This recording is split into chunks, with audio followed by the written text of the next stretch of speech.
Tuhan, sebentar kami akan mendengarkan kebenaran firman Tuhan. Tolong setiap kami Tuhan untuk bisa dimampukan mengerti dan memahami akan kebenaran firman-Mu pada pagi hari ini.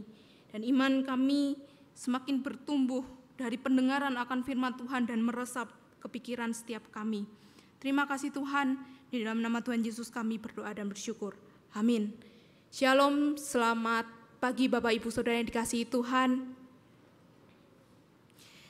Mari kita bersama-sama kita akan membaca dan merenungkan kebenaran firman Tuhan yang terambil dari Keluaran 14 ayatnya ke-15 sampai 31. Keluaran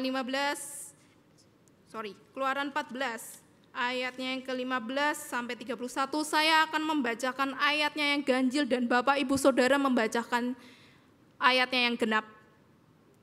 Saya akan membacanya terlebih dahulu. Berfirmanlah Tuhan kepada Musa, "Mengapakah engkau berseru-seru demikian kepadaku? Katakanlah kepada orang Israel supaya mereka berangkat."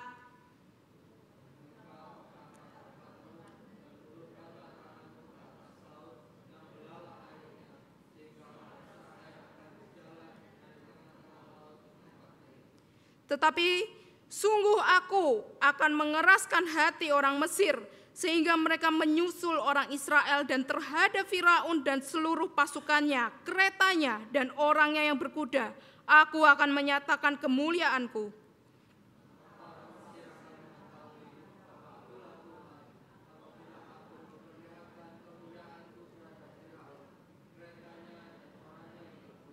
Kemudian bergeraklah malaikat Allah yang tadinya berjalan di depan tentara Israel, lalu berjalan di belakang mereka, dan tiang awan itu bergerak dari depan mereka lalu berdiri di belakang mereka.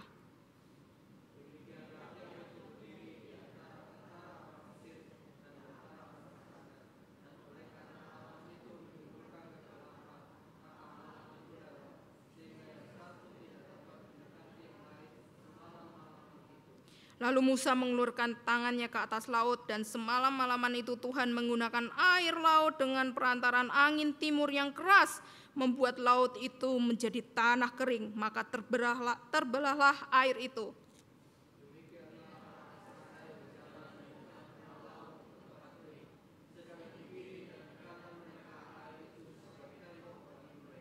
Orang Mesir mengejar dan menyusul mereka, segala kuda Firaun, keretanya, dan orangnya yang berkuda sampai ke tengah-tengah laut.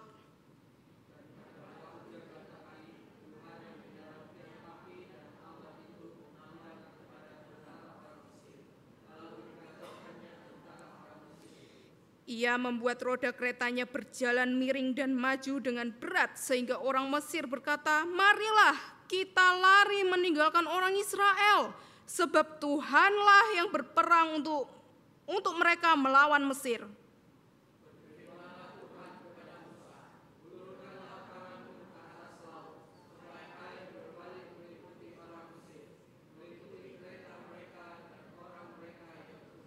Musa mengulurkan tangannya ke atas laut, maka menjelang pagi berbaliklah air laut ke tempatnya, sedang orang Mesir lari menuju air itu.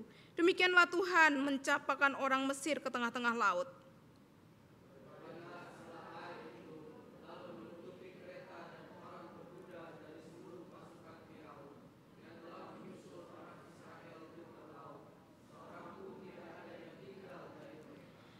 Tetapi orang Israel berjalan di tempat kering dari tengah-tengah laut, sedang di kiri dan di kanan mereka air itu sebagai tembok bagi mereka.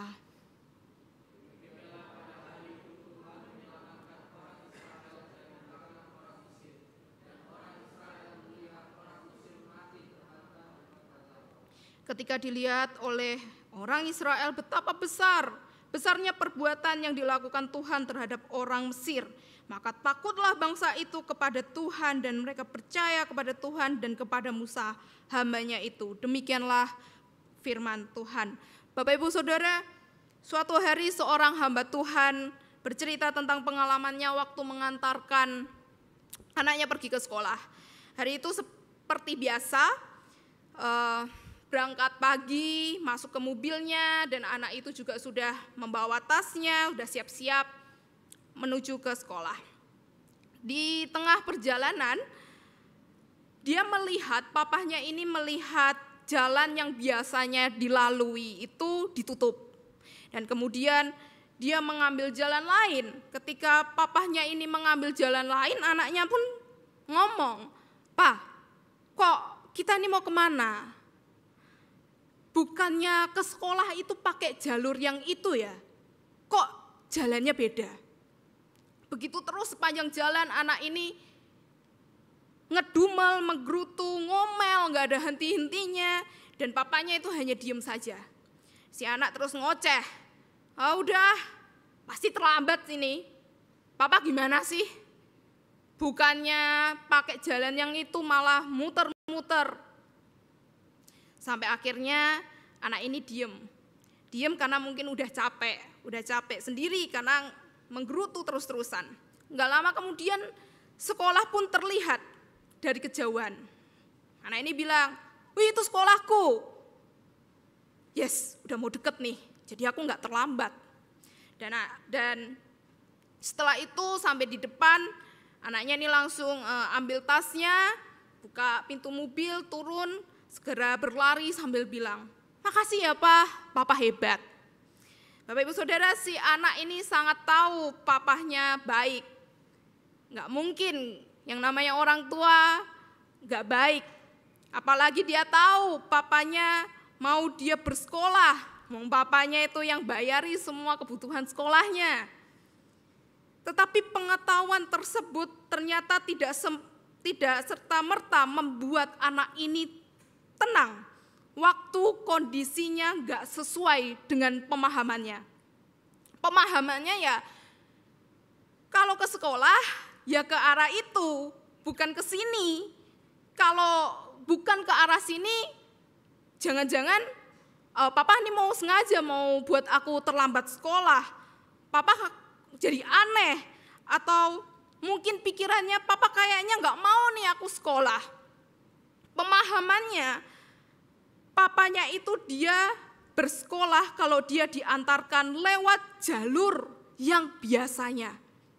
Padahal dia tidak mengerti ada banyak jalan yang bisa dilewati. Tetapi dia nggak paham kondisinya jalan itu kadang tidak menentu, tapi bisa lewat jalan yang lain. Bapak Ibu Saudara, ketika Tuhan izinkan kita dalam kenyataan yang sulit, kita pasti sering mempertanyakan sifat Allah, bukan? Pasti. Kita pasti lebih banyak ngedumel. Kita lebih banyak ngeluh. Kok Tuhan gini sih sama saya? Kok malah ikut Tuhan banyak banget sih masalahnya? Atau kok ikut Tuhan masalah saya itu enggak ada beres-beresnya. Masalah saya itu datang bertubi-tubi. Bukan berkurang, malah datang yang jauh lebih besar. Tuhan itu beneran baik gak sih? Tuhan itu beneran berkuasa gak sih? Aku cuma minta itu kok Tuhan, masa Tuhan gak kabulin? Begitulah kira-kira perilaku orang Israel waktu terdesak, Bapak Ibu Saudara. Mereka berkata, apakah karena tidak ada kuburan di Mesir, maka engkau membawa kami untuk mati di padang gurun ini? Apakah yang kau perbuat ini terhadap kami dengan membawa kami keluar dari Mesir? Seluruh hal yang mereka tahu tentang sifat-sifat Allah mereka pertanyakan ketika mereka sedang terdesak. Waktu itu para orang Mesir datang dengan kecepatan penuh dan segera berada di tengah-tengah Israel yang hatinya saat itu sudah kacau. Tidak mungkin mereka menyeberang kecuali pasukan itu dihentikan pada saat itu. Sebab dalam pemahaman mereka, kalau mau nyebrang, mbok ya disiapin dulu lah sarananya. Mau nyebrang masa nggak ada sarananya? Minimal ada perahu yang bisa mengangkut mereka yang begitu banyaknya untuk bisa menyeberang. Tetapi bukan gitu cara Tuhan menolong.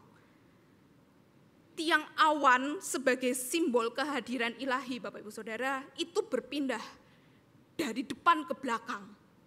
Tiang api pada waktu pagi itu mengacaukan barisan prajurit Mesir. Dan disitulah sebenarnya perlindungan Tuhan itu sangat jelas tergambarkan dari peristiwa ini. Dan kalau Bapak Ibu baca peristiwa ini sangat keren bukan? Ketika membacanya keren loh. Waktu saya membuat tahun kemarin sal untuk anak-anak, saya pun mengambil kisah ini. Dan ini sangat menakjubkan karya perbuatan Tuhan itu. Di tempat Tuhan berjalan bersama mereka dan memberi perlindungan yang tepat bagi umatnya, di tempat di mana kebutuhan yang paling mendalam dan dalam bentuk yang paling dibutuhkan, disitulah dan begitulah Tuhan akan selalu ada bagi mereka, umat yang dikasihinya. Dan perhatikanlah Bapak Ibu Saudara, puncaknya adalah yaitu terbelahlah laut itu. Tidak ada angin yang pernah menghembuskan air itu kedua arah berlawanan sekaligus. Itu gambarnya seperti orang manusia yang nyapu salju tebal ke kanan dan ke kiri supaya mobil itu bisa lewat, bisa jalan. Dan lihatlah, Tuhan menggunakan alam ini juga untuk menjelaskan tentang keajaibannya. Alam yang dia kontrol ini tunduk pada kuasanya. Tujuannya nggak lain adalah untuk menegaskan kepada bangsa Israel bahwa Allah itu loh, Allah yang hidup, Allah yang berkuasa, dan hukum alam ada di bawah kendali Allah. Dan kalau ada hal-hal spektakuler yang terjadi di luar hukum itu pun adalah untuk sarana mendukung iman mereka yang masih lemah, yaitu iman yang baru saja keluar dari penjajahan Mesir.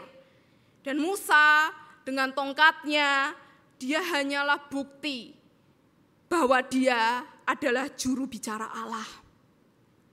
Dengan peristiwa ini Bapak Ibu Saudara, dia mesti diteladani supaya mereka ikut belajar takut akan Allah itu seperti Musa.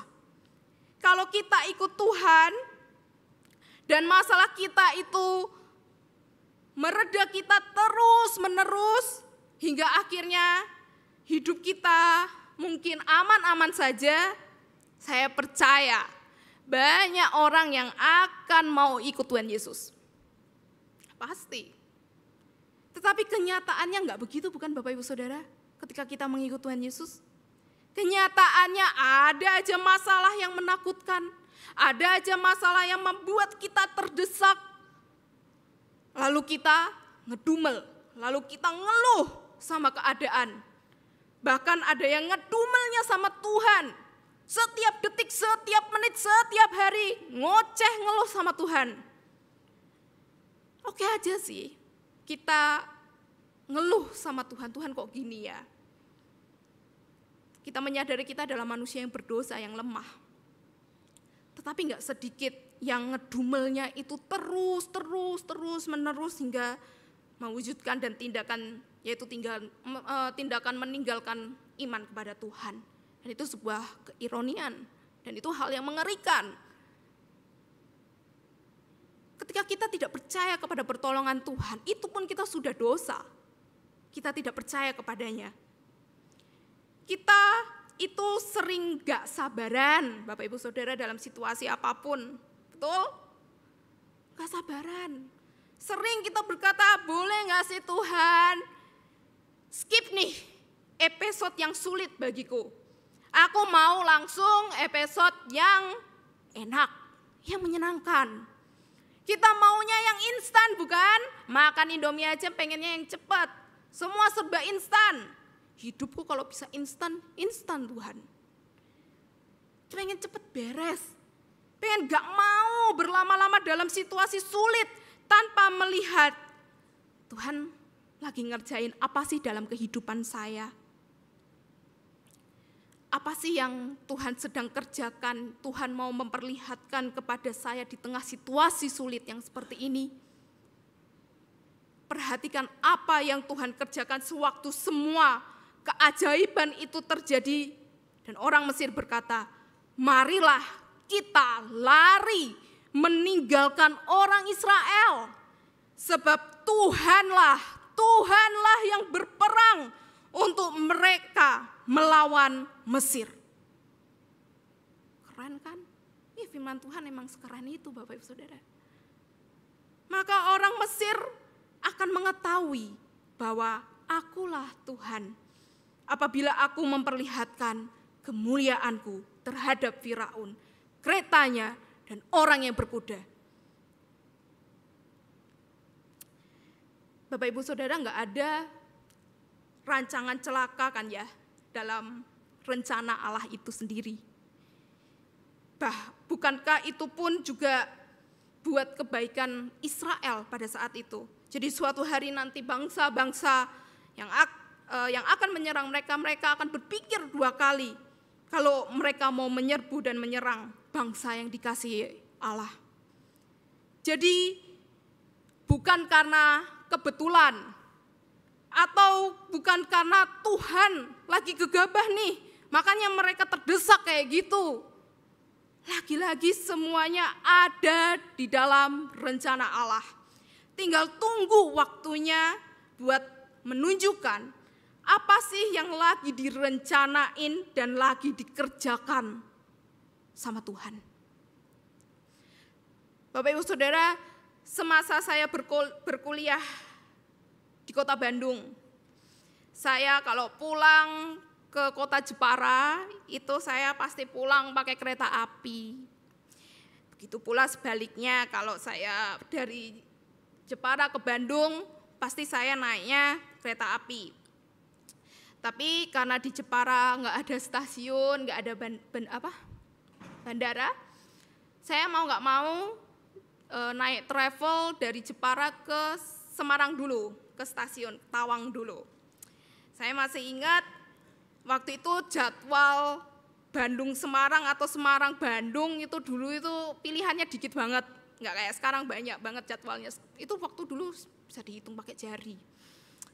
Dan kalau saya berangkat dari Bandung ke Semarang, itu berangkatnya malam. Kalau dari Bandung ke Semarang berangkatnya pagi, sampainya siang. Dan itu nanti saya naik travel sampai Jepara jam 3-an, jam 4-an. Itu enggak masalah bagi saya. Itu sangat enggak masalah karena jamnya masih oke lah. Tapi kalau dari Semarang sampai Bandung, jam idealnya adalah ambil jam malam. Sampai ke Bandung mungkin kira-kira jam 4 pagi atau jam 5 subuh. Nah, sisa jadwal yang sampai Bandung itu, sisanya itu tengah malam semua. Jadi idealnya saya hanya bisa mengambil, pasti ambilnya subuh. Nah, dan kalau diambil tengah malam pasti saya nggak diperbolehkan sama AI saya. Karena AI saya punya kekhawatiran sendiri, anak perempuan kalau pulang malam-malam nanti gimana, kalau ada apa-apa nanti gimana, nanti siapa yang jemput dan lain sebagainya. Dan begitulah kira-kira kekhawatirannya. Dan pola perjalanan seperti ini saya sudah lakukan tiap liburan semester demi semester. Suatu hari saya pulang ke Jepara, saya sangat galau sekali ketika saya mau memesan tiket. Saya bernego nih sama AI saya. Saya tanya, AI, apa aku pulang naik bis ya? Atau aku pulang naik pesawat AI? Terus tanya, kenapa? Kan biasa kan naik kereta. Saya bilang, naik kereta kalau sampai Bandung itu subuh. Kalau subuh itu nggak ada porter. Porter itu yang bantu yang angkat-angkat barang kita kalau di kereta itu. Nggak ada porter. Terus pasti itu dapatnya di jalur 5 kalau nggak di jalur 6. Artinya saya tuh harus naik turun dari gerbong ke gerbong dan membawa koper. Tentunya pasti barang bawaan yang banyak itu pasti ada oleh-olehnya. Dan pasti oleh-olehnya makanan. Dan makanan itu tidak boleh sampai rusak. Dan itu sulit bagi saya, ribet banget ketika itu terjadi. Bagi saya kalau itu terjadi pasti kayak kalau bisa pakai yang lain gitu. Akhirnya saya debat dengan Aisyah ya. Terus akhirnya saya nurut aja deh gitu kan, saya nurut. Dengan segala pertimbangan yang ada, ya wes lah pulang kayak biasanya. Dan Aisyah cuma bilang, udahlah, gak akan seperti apa yang kamu khawatirkan, doa aja. Ya meskipun perkataan saya bilang iya, tapi kan hati saya gak bisa bohong ya Bapak Ibu Saudara.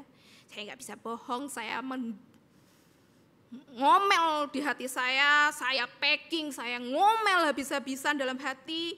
Ketika saya di travel pun saya chatting dengan teman saya ngomel terus, ngomel dan ngomel. Sampai tiba di stasiun Tawang masih ngomel. Sampai akhirnya saya masuk kereta, saya duduk dan hati saya itu masih menggerutu. Saya masih ngomel sama Tuhan. Ketika kereta sudah berjalan, saya diam. Saya terdiam, saya menenangkan hati saya Bapak Ibu Saudara. Lalu saya bilang ke Tuhan, Tuhan, ampuni saya ketika saya meragukan apa yang Tuhan kerjakan bagi saya. Saya merasa meragukan Tuhan dengan hal yang sepele itu. Dan bukankah Tuhan sudah mengerjakan banyak hal di dalam hidup saya, sehingga saya ada sebagaimana ada itu semua karena anugerah Tuhan. Ketika itu saya diam, saya duduk, dan saya masih tetap berharap, Tuhan tolonglah kali ini keretanya jangan di jalur 5, kalau enggak jalur 6. Kalau itu pun terjadi, mbok ya ada porter. Udah akhirnya sampai di stasiun Bandung. Itu untuk pertama kalinya saya terkejut. Itu kereta bisa turun di jalur 2. Itu yang pertama. For the first time, selama bersemester-semester, itu aku lihat jalur 2 kereta itu berhenti. Yang lebih kagetnya lagi, porter itu ada. Udah di jalur 2, porter pun ada. Di situ aku cuman terdiam 1000 bahasa. Kayak speechless, gak bisa ngomong apa-apa. Dan waktu itu saya bukan orang yang baru percaya sama Tuhan. Saya itu lagi sekolah di seminari. Itu artinya saya mau jadi hamba Tuhan. Lagi sedang belajar Alkitab. Lagi belajar tata cara menafsir. Lagi belajar dituntut untuk menghafal pelajaran-pelajaran teologis. Tapi tidak menutup kemungkinan bagi saya, ketika saya sedang terdesak dalam situasi yang menyulitkan, yang tidak enak itu, saya pun rentan untuk ngedumel sama Tuhan. Dengan hal yang sepele.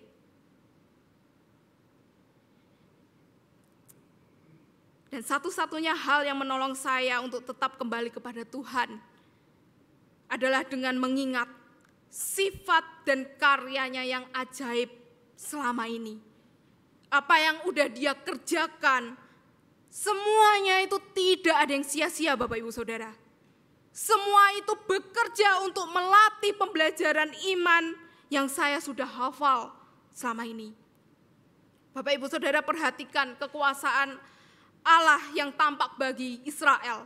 Di situ apa yang menjadi murka Allah buat Mesir, itu menjadi bukti kasih buat umatnya. Jadi sebenarnya tidak ada kesulitan dalam membedakan antara murka Allah dan kasihnya sebagai Bapa. Kita hanya perlu tetap beriman pada apa yang kita kenal tentang sifat dan karyanya buat umatnya. Dan lihatlah bahwa selalu ada kasihnya di dalam situasi apapun. Selalu ada. Kalau kita tahu Tuhan itu adalah kasih, maka Dia mau kita pun mengalaminya. Kita perlu berpegang pada sifat dan karyanya sambil menjalani perjalanan yang penuh dengan tantangan ini bersama Dia. orang yang bukan umatnya itu akan memandang semua hal buruk yang terjadi kepadanya itu sebagai murka Allah. Tetapi bagi umat Allah yang berpegang pada sifat dan karyanya, Tuhan mau kita melihat ada kasih yang sedang Dia kerjakan. Tuhan mau umatnya itu takut akan Dia dan percaya kepadanya. Tujuannya nggak lain Bapak Ibu Saudara adalah supaya umat itu bisa terus berjalan di dalam jalannya yang penuh keselamatan. Tidaklah sia-sia bagi orang Israel melihat tangan Allah, karena mereka harus takut kepadanya, percaya kepadanya, dan menteladani hambanya, yaitu Musa, untuk belajar taat kepada Allah. Bapak Ibu Saudara, takut di sini itu digunakan itu sebagai rasa hormat, yang membuat rakyat itu tetap berada dalam jalan keselamatan yang dijalani dengan ketaatan. Artinya mereka mesti kagum sama Tuhan waktu melihat berbagai bentuk keajaiban yang terjadi. Tetapi tidak boleh hanya berhenti di situ. Mereka mesti tertarik untuk mempersembahkan diri kepada Allah. Saya percaya di antara kita pasti pernah mengalami kebaikan Allah, pasti. Dan bahkan pertolongan ajaib Allah waktu dalam masalah, pasti setiap kita pernah mengalami itu. Bertahun-tahun kita hidup, gak mungkin tidak ada satu hal hebat apapun yang masa Tuhan tidak pernah nyatakan bagi hidup kita. Pasti Tuhan nyatakan. Mungkin kadang kitanya aja yang banyak mau. Kita banyak mau ini dan itu, rumput tetangga lebih hijau. Kitanya yang gak peka. Kitanya yang lupa. Tapi minimal ada. Bahkan kalau kita berkata tidak ada, keselamatan kekal yang kita imani, bukankah itu salah satunya? Jadi Bapak Ibu Saudara jangan sia-siakan. Ingatlah selalu semuanya itu. Imani bahwa Dia yang sudah menyatakan pertolongan buat kita adalah Allah yang akan menolong kita ke depannya. Biarlah kebaikan dan keajaiban Allah selama ini bisa bermanfaat untuk meneguhkan kepercayaan kita kepada Dia.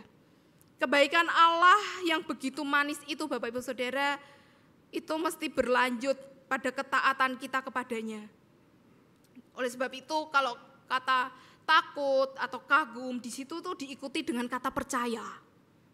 Dengan begitu kita tidak akan sampai melakukan hal-hal yang salah, apalagi sampai meninggalkan iman kita sewaktu hati kita sedang gelisah.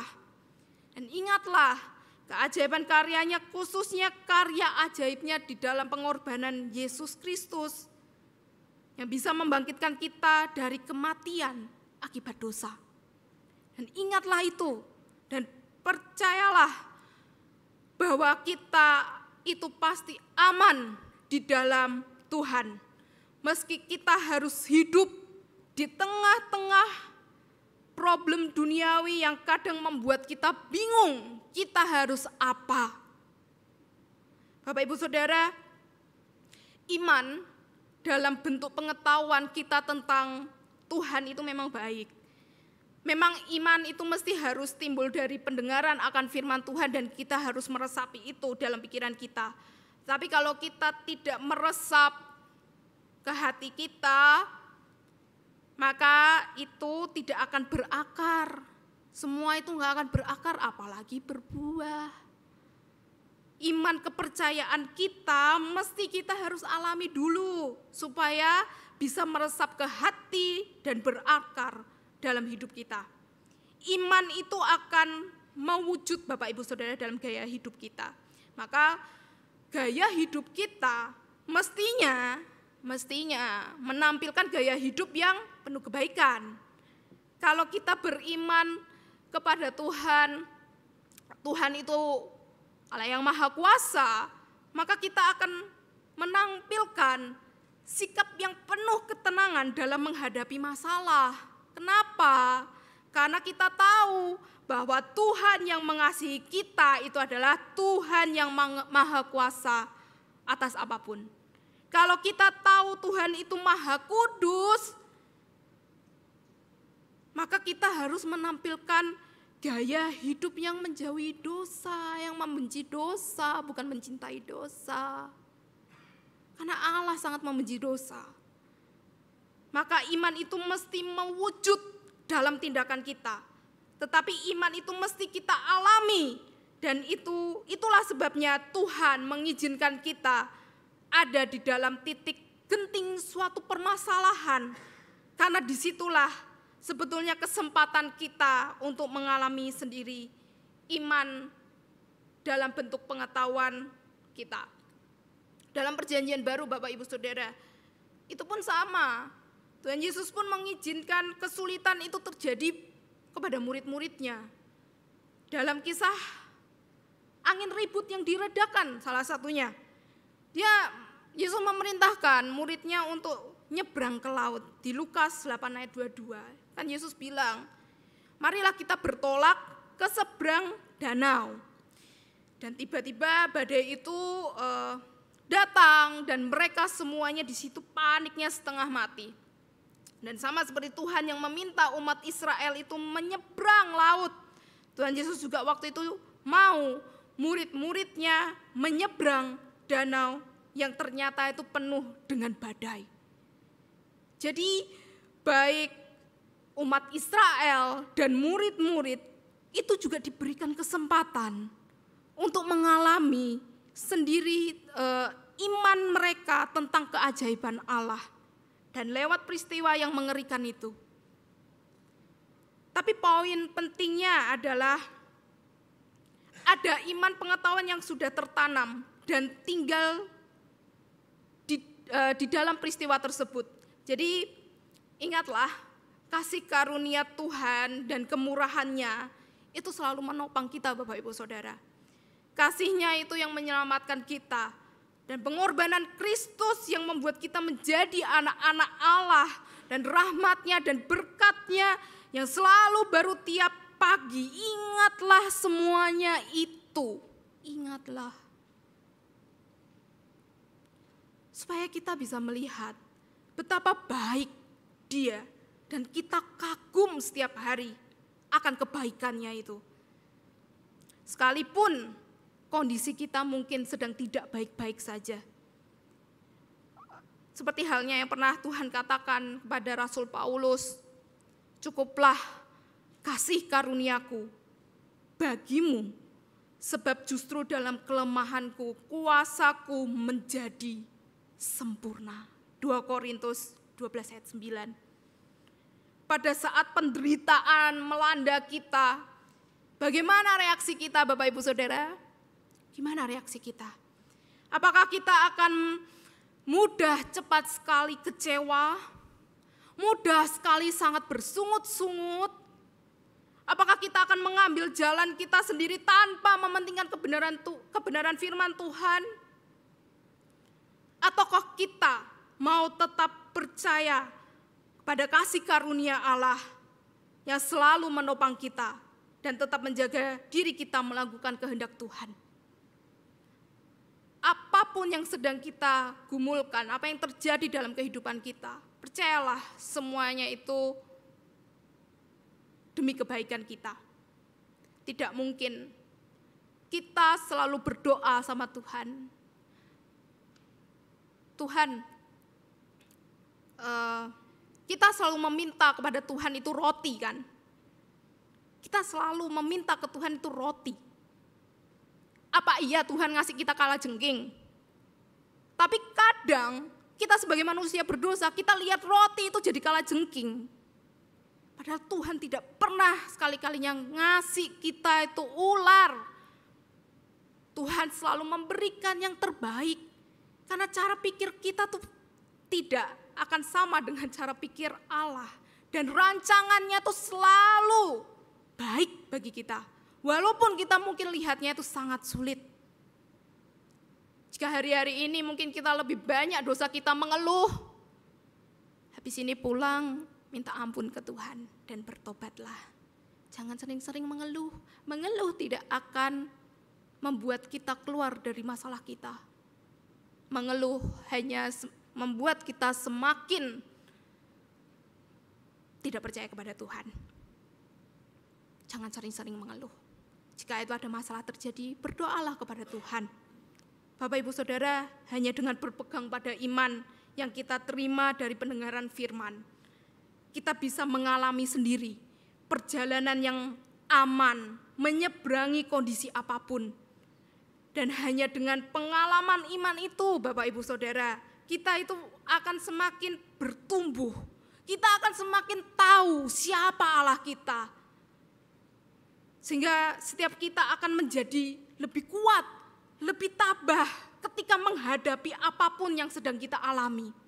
Sebab kita yakin bahwa Tuhan yang maha besar itu dan ajaib itu tidak akan pernah melepaskan sedetik pun tangan kita dari genggamannya. Amin. Mari kita tundukkan kepala, kita berdoa. Tuhan, terima kasih atas kebenaran firman-Mu. Tolong setiap kami Tuhan untuk bisa memandang karya Tuhan yang begitu besar di dalam kehidupan kami. Ampuni kami Tuhan untuk mungkin seringkali hati kami sering meragukan Tuhan, tidak percaya dengan pertolongan Tuhan. Ampuni kami Tuhan. Tapi biarlah pagi hari ini firman-Mu boleh bekerja di setiap pikiran dan hati kami. Gelisahkan kami Tuhan akan kebenaran firman-Mu.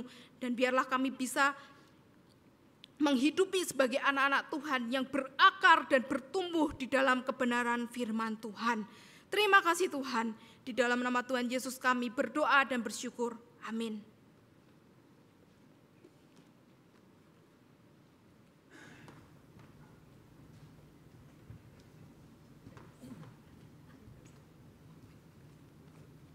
Kati.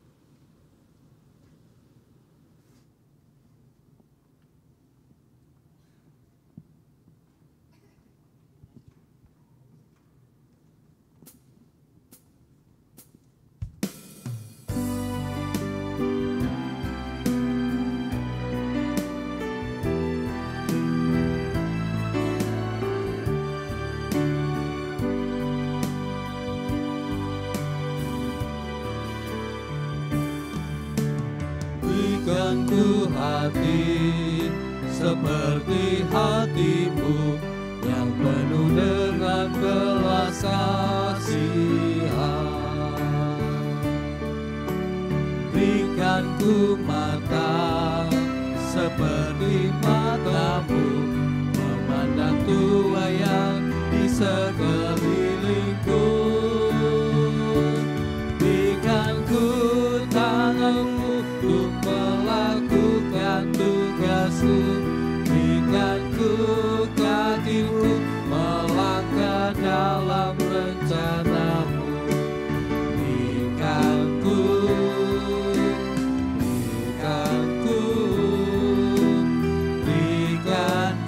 hati-Mu.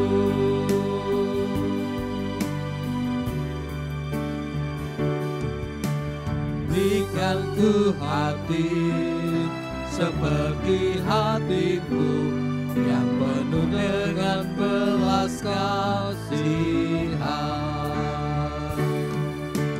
Berikanku mata seperti mata-Mu yang memandang Tuhan di sekelilingku.